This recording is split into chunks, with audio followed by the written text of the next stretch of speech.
What if everything you believed about one of the kindest men in television was only part of the story? For decades, he was the face of comfort, a soft voice in a noisy world, a man who made millions of children feel safe just by looking into the camera and saying a few simple words. He didn't shout. He didn't entertain with chaos. He didn't chase attention. And yet, he became unforgettable. But here's the question no one really asked back then. Was he always that gentle? Or was there something deeper, something hidden beneath that calm smile that the cameras never showed? Because before his passing, the person who knew him better than anyone else, his wife, revealed a truth. Not a scandal, not a betrayal, something far more human. And once you hear it, you may never see him the same way again. Let's step into that quiet neighborhood, the one with the familiar door, the soft music, and the man who changed childhood forever. When Mr. Rogers' Neighborhood first appeared on television in 1968, it didn't look like anything else on TV. There were no bright explosions of color, no loud jokes, no fast-paced distractions fighting for attention. Instead, there was stillness. A man would walk through the door, hang up his coat, change into a cardigan, slip on a pair of sneakers, and speak directly to you. Not at you, not above you, to you. And somehow that was enough. Fred Rogers wasn't trying to be famous. He wasn't chasing ratings or recognition. What he wanted was something far more rare. He wanted to understand children. Not just entertain them, but truly see them. He believed something radical for his time, that children's feelings mattered just as much as adults, that fear, sadness, confusion, and even anger weren't things to ignore, but things to explore. And so, week after week, episode after episode, he created something extraordinary.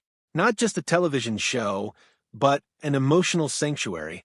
While other programs focused on teaching letters and numbers, Fred focused on something deeper, helping children understand what was happening inside their hearts. He spoke about divorce, about loneliness, about death, topics many adults struggled to explain. But he did it gently, carefully, honestly, and children listened. Because they felt it. They knew he meant every word. Over more than 3 decades, the show grew into something timeless. Nearly 900 episodes aired, each one built on the same simple idea that kindness, patience, and understanding could change lives. And it did. For countless viewers, those quiet moments in front of the television became the safest part of their day. But to truly understand the man behind that legacy, you have to look beyond the screen. You have to meet the person who stood beside him through it all. Before she was known to the world, Joanne Rogers was building a life of her own. She wasn't living in anyone's shadow. She wasn't waiting to be discovered through someone else's story. She had her own passions, her own voice, and her own path. Born in 1928, she grew up in a home that valued curiosity, conversation, and creativity. Music wasn't just a hobby. It was a language she spoke fluently from an early age. By the time she reached college, it was clear she had something special. She didn't just play the piano, she connected through it. Her performances weren't about perfection. They were about feeling, expression, presence. And when she arrived at Rollins College, she wasn't looking for love. But that's where she met him. Fred Rogers. At first glance, there was nothing flashy about him. He wasn't the loudest in the room. He didn't try to impress. He didn't demand attention. But there was something about him. Something quiet but powerful. He listened. Not the kind of listening people pretend to do while waiting for their turn to speak. Real listening. The kind that makes you feel like your thoughts actually matter. That's what caught Joanne's attention. And slowly, something began to grow between them. Not a dramatic whirlwind romance. Not grand gestures or sweeping declarations. Something steadier. Something deeper. They bonded over music. Over conversations that stretched late into the evening. Over a shared understanding of what it meant to care deeply about people. Their connection wasn't built on excitement. It was built on trust. And when life pulled them in different directions, him to New York, her staying behind, they didn't let distance break it. They wrote letters. Long, thoughtful letters filled with honesty, longing, and quiet affection. And one day, among those letters, came a question that would change everything. A proposal. Joanne didn't hesitate. She said yes. Their marriage would last more than 50 years. But it wasn't a perfect story. It was a real one. They built a life together filled with music, laughter, routine, and responsibility. They raised 2 sons. They navigated careers, expectations, and the pressures that come with living a life partially in the public eye. And through it all, Joanne saw something the rest of the world didn't. She saw the full version of Fred, not just the gentle neighbor, but the man behind him. Because as much as people believed Fred Rogers was exactly who he appeared to be, the truth is more complicated. Yes, he was kind. Yes, he was patient. Yes, he believed in everything he taught. But it didn't come effortlessly. It was a choice. Every single day. To the outside world, Fred seemed almost impossibly calm. A man untouched by frustration. Someone who never raised his voice, never lost his composure. But Joanne knew better. She knew he wasn't perfect. She knew he struggled. He carried the emotional weight of millions of children who looked up to him. He felt responsible for the messages he shared, for the comfort he provided, for the trust people placed in him. That kind of responsibility doesn't come without pressure. And sometimes it showed, not in dramatic outbursts, not in ways that would shatter his image, but in quiet moments. Moments of exhaustion, doubt, reflection. He held himself to an incredibly high standard. He wanted to be worthy of the role he played in people's lives. And that meant working constantly, not just on his show, but on himself. Even his routines reflected that discipline. He swam every morning. He maintained his weight with precision. He paid attention to details others might ignore. And there was meaning behind it all. The number 143 became a quiet symbol in his life. 1 letter for I, for love, 3 for you. A simple message. But for Fred, simplicity carried power.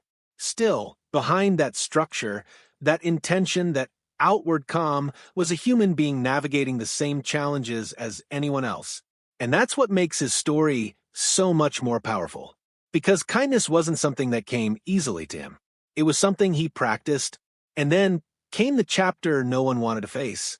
The part of the story that Joanne would later describe with honesty and quiet strength.